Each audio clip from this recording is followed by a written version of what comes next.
it's approaching the supreme moment. Reality striking closer than it seems, don't it? Go ahead, it's for the taking if you want it. If not, the dream dies and you'll be forever haunted. Then confront it. What's good? Let's switch things back over to showcasing some of the more obsolete, obscure, unknown units. For this one, it is going to be the free-to-play Kid Goku unit from the story event available in both JP and Global. I do have to give a shout out and dedicate this video to Lord Morgan. You've been very patient. I know you've probably requested this like over a year ago now, so it's taken forever, but we're finally here. I think the timing's good actually because Global's currently going through their 4-year anniversary, and then this unit does fall into some of the categories that are related to units that are being released during the 4-year anniversary for both Part 1 and 2 for Global. So again, as always, let's start with the stats itself, and then we'll go into the actual details and you know, damage output and whatnot. So again, this is the free-to-play super physical type Kid Goku unit. Leader skill is HP increase of 50%. Super attack causes extreme damage to enemy. Passive skill is an attack increase of 40% at the start of the turn. In terms of links, you do have All in the Family, that is 15% to defense. The Innocence is 10% to attack. Turtle School is attack and defense increase of 500. Guidance of the Dragon Balls is 20% to attack. And the Incredible Adventure is Ki +2. Pretty decent amount of categories for this unit. Low Class Warriors, Pure Saiyans, Dragon Ball Seekers, Goku's Family, Youth, and Dragon Ball Saga. So for this particular showcase, it will be on the Goku's Family. However, for Global with Part 2, you do have a category lead, the proper category lead for the Dragon Ball Seekers, which is the LR GT Goku Pan and Trunks unit. So this unit can certainly fall into that. The only issue with this unit is, of course, the Dragon Ball Saga category. You can't really run this unit on that proper category lead because the leader itself is also Kid Goku. Now, 100% potential, you do have HP at 9,898, attack is 9,836, defense is 6,686, 12 Ki Multiplier is 125%.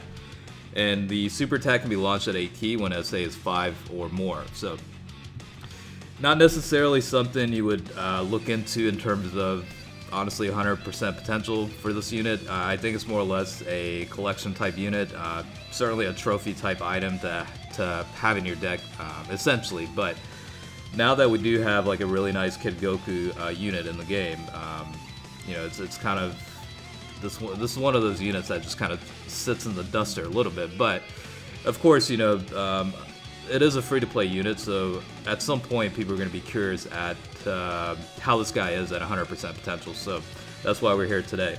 And again, this is going to be on the Goku's Family category setup with the LR Super Saiyan 4 Goku. However, you do have a variety of units that do fall into, you know, diverse set of scenarios. Like a couple of these units do have the links with the Kid Goku unit. For example, you know, Guidance of the Dragon Balls and the Incredible Adventure is certainly, you know, two of the categories that are related to like the DB Saga type era, and then you have All in the Family and the Innocence that can also fall into links with certain units on the Goku's Family category. So it's a decent enough unit to where you're not really going to run into too many issues with links.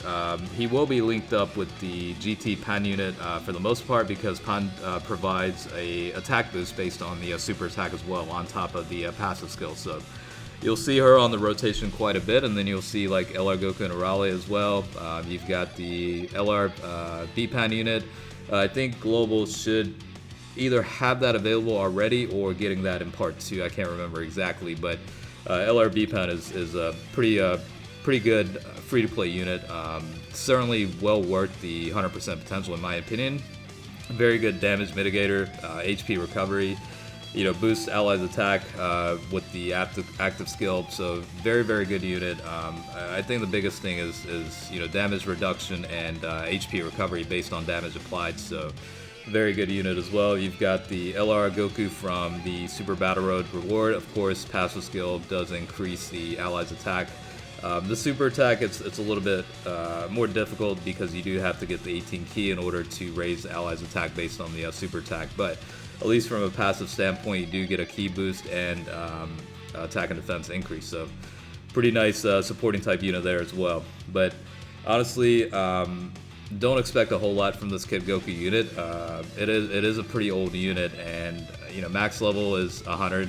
Starting point is an SR unit, so you're not gonna get the levels of output or even the attack stats that some of the other units get. Like LR Goku and Arale pretty much destroy him in terms of overall attack output and all that good stuff, but it's a little bit of an unfair comparison because you're comparing a max level 100 unit to an LR, so that's not necessarily too fair of a comparison. But I think with the crits, anywhere over 400,000 for this unit is more than acceptable and respectable figures in my opinion. So that's probably the key takeaway for that. And again, Lord Morgarin, I hope it's worth it for you because I made you wait a very long time for this. So again, apologies for that, but hopefully you enjoyed the video, and now you can stop nagging me on when I'm going to do this. But yeah, I mean, 514,000 with some support in the rotation, that's pretty decent. I wouldn't expect anything higher than, like, at the very, very max, probably like 600,000 is what you would probably expect, best case scenario for this unit in terms of attack stats. Now, the damage output with the criticals aside, that's going to be different, and it'll range based on the type of enemy you're facing. But in this case, I think the attack output should be pretty decent. 564,000 hits for about 633,000 without the criticals. So depending on the type of enemy you are facing, it's a pretty decent unit, of course, but again, it's one of those units you're not really going to run on a regular basis. It's more or less a collector's item, just added into your trophy box a little bit. That's probably the best way to put it. But we'll go ahead and see how the Dokkan mode is here. At least the Hanun is providing passive support of 30% increased attack for the allies. This is a neutral type, so unless the criticals activate, you're not going to see a whole lot of damage here. Yeah, 336 damage with Dokkan mode. I mean, let's be real here. That is very mediocre, output. So, give or take, yeah, this is again more or less just if you get bored one day, shits and giggles. That's probably more or less why you're going to be rainbowing this unit. Personally, I think it's a worthwhile unit to just add to the collection, but I wouldn't say it's absolutely necessary, you know what I mean?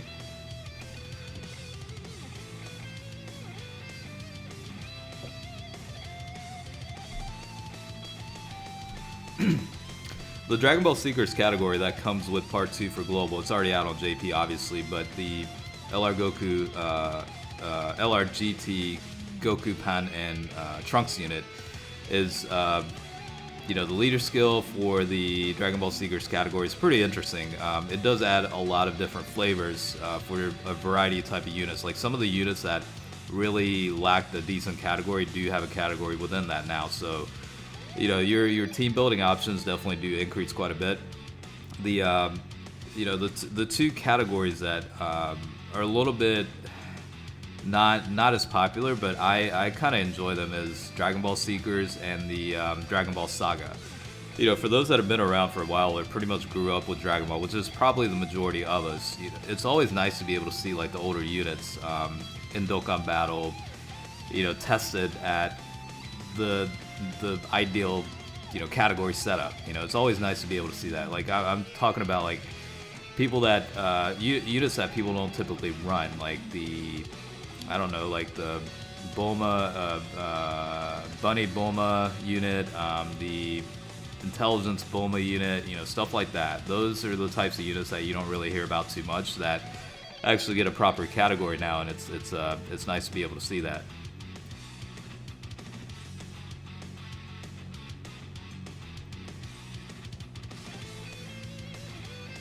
So unfortunately, this setup right here is with type disadvantage, but I think it's good to be able to see a type disadvantage scenario with the showcase unit. It gives you kind of a leveled perspective on how units are, on a variety of conditions. So of course, eventually, the units are going to be facing type disadvantage scenarios. So it's always good to see how they do in those types of settings, especially from a defensive standpoint. I think that's quite important. So. Yeah, I mean, VPAN is very good. So it is a little bit of a pain in terms of getting the medals and then also the extra copies, you know, for Duke Pass or SA levels, because, you know, obviously once you get her to LR status, it's another, you know, 10 levels of SA that you have to essentially farm or use Elder Kais or whatever the case is to get to, you know, max SA levels. So the process itself is tedious, but I run LRB Pan a lot on a variety of teams, and even stuff like Super Battle Road for especially free-to-play type people.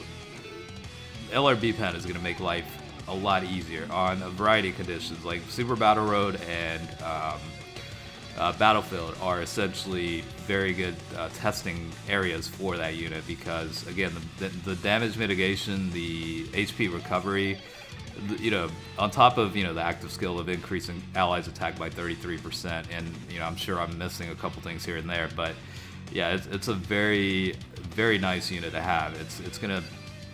It's really gonna help you in terms of item conservation, especially on like Battle Road settings, and it makes like the no items run on super strength a lot easier. So hopefully you guys enjoy the video. As always, I do appreciate you watching, and I'll check you guys out later.